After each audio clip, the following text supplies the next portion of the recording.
Hello students, I'm here again with the new chapter number 3, and the name of the chapter is Data Handling. This is an introduction video. In this video, we'll be learning few important topics related to data handling. Okay. Now, what is data?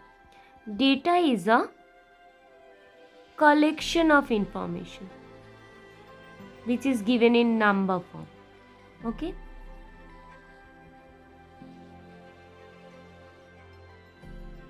For example, marks which you have got in different subject, then temperature which is given in newspaper or news channel. Okay, sometime it increases or decreases, so increased temperature or decreased temperature is given. Then cricket score, height and weight of every student, etc. Our next topic is representation of data. Now, what is called data representation? It is the method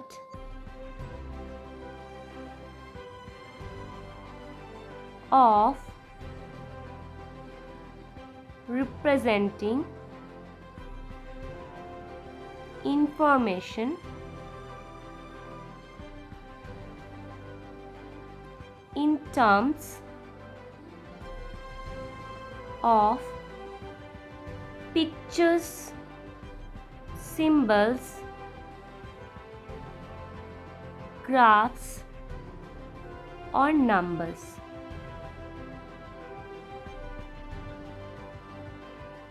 Okay, there are different methods of data representation.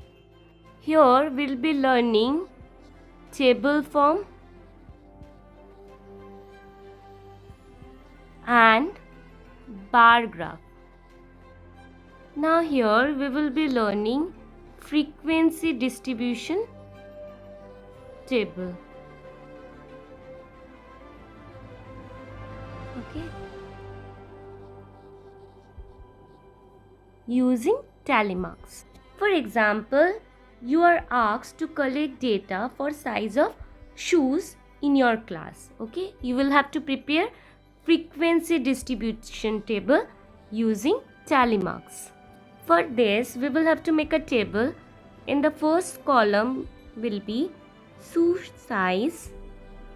The next column will be tally marks, and in the third column will be frequency. Okay. Now, frequency means how many number of students have the same shoe size is we are going to write in this column, which we are going to get through tally marks. Suppose we have given the shoe size, say 3, 4, 5, 6. Now, tally marks tells us which number is appearing how many times. Now, suppose 3 appeared 4 times. So, tally mark 1, 2.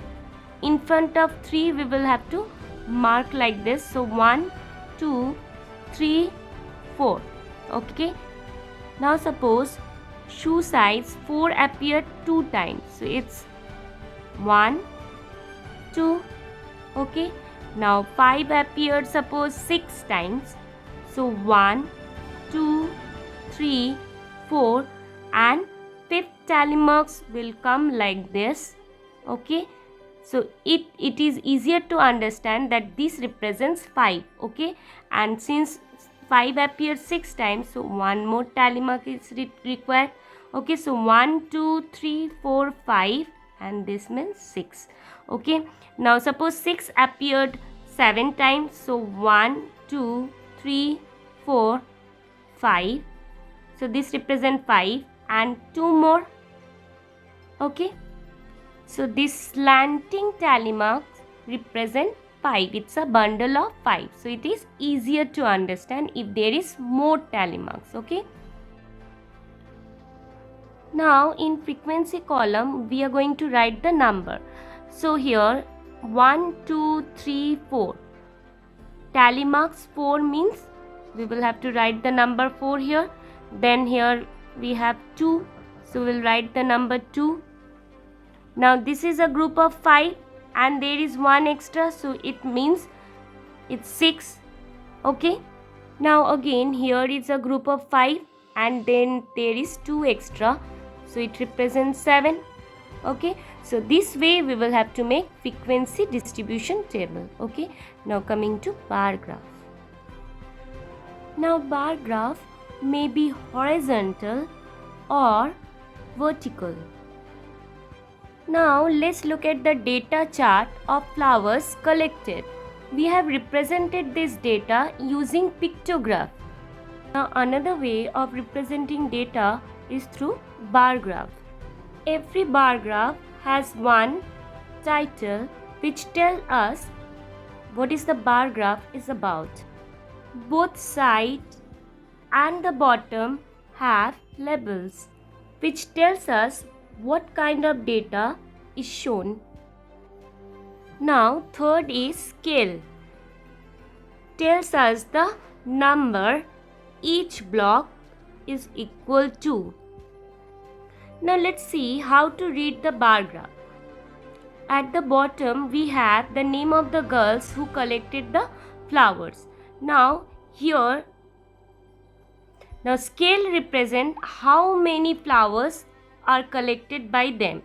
So here on the vertical axis we have measured number of flowers collected by them. Now here we can see that Reena is collected 4 flowers. Now Sheena is collected 7 flowers. Okay, and Tina is collected 6 flowers. Okay, so this way we will have to read the bar graph. Now let's take another example. Say monkey ate some fruits. Here title is fruits eaten by monkey and the label tells us the types of fruits and the number of fruits are eaten by monkey. Now scale tells us the number of fruits are eaten by monkey. From the bar graph we can see that monkey ate 2 mangoes, 4 cherries, 5 apples and 3 oranges. Okay, so from this information we can tell us that how many fruits in all are eaten by monkey. Now our next step is method of drawing bar graph. Okay, to understand this, let us take an example. Here marks obtained by Sarin in midterm is given. Okay, so we will have to draw the bar graph. So let us follow some steps to draw the bar graph. First we will have to draw horizontal line, and horizontal line is known as horizontal axis, which we can denote by X. Okay, and vertical line is known as vertical axis, which is denoted by Y. Now let's give the heading to the bar graph. Here title will be marks obtained in midterm. Now we will have to give the level at the bottom as well as the side. Now horizontal axis is represented the subject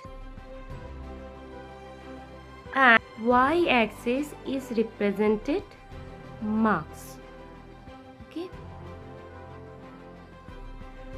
now we will have to give the scale. Here we can see that from the table we have now we have to plot these marks in the graph paper. Okay, now here we will have to draw the bar graph according to these marks. So at first we have 60. Now here how to plot 60 in the bar graph? Now we will have to write the scale. Now scale to be chosen according to the data given. Here we have 60, 50, 70, 80, 40. So here you can see that this one box, okay, this one block represent 1 centimeter, okay, and in 1 centimeter 10 small boxes are there, okay. Now if you consider this as 1, this as 2, this as 3, then it is difficult to plot 60, isn't it? So we will take each block as 10. So here we can see that highest score is 80. So we will write up to 80 because we have to plot till that much. So 10, 20, 30, 40, 50, 60, 70, 80. Okay, so here we have taken the scale as 1 centimeter is equals to 10 marks. Always remember here, since 1 unit we have taken as 10, so each unit will be 10. Okay, it should be equal. Whatever number you take here, these all will be the multiple of that particular number. Like in this case we have taken 10 as 1 centimeter, so these all numbers will be multiples of 10. Okay, now at first we have 60. She has got 60 marks in English. Now where is 60? Here is 60. So we will have to draw the bar. So this is in English. Okay, now next she has got 50 marks in Hindi. So 50 marks, 50 is here. So here we will draw the bar. So this is in Hindi.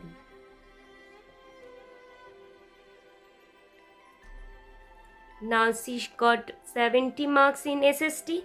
So 70 is here.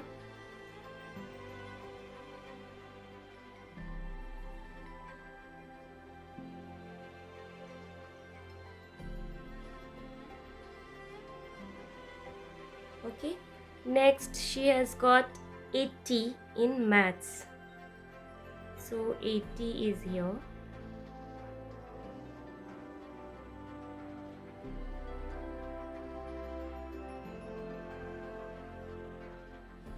So we will write maths here.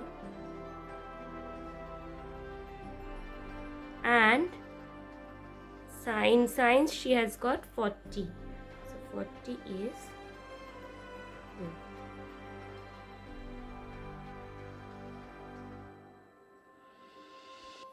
So this is in science.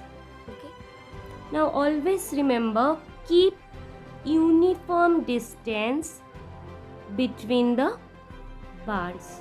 Okay, and give the bars, width of the bars uniform. Okay, like this. Okay, it should be uniform. So this way we will have to draw the bar graph. So from the bar graph we can conclude that she has got highest score in maths and lowest score in science. Okay, so this was all about drawing bar graph. Thank you, students.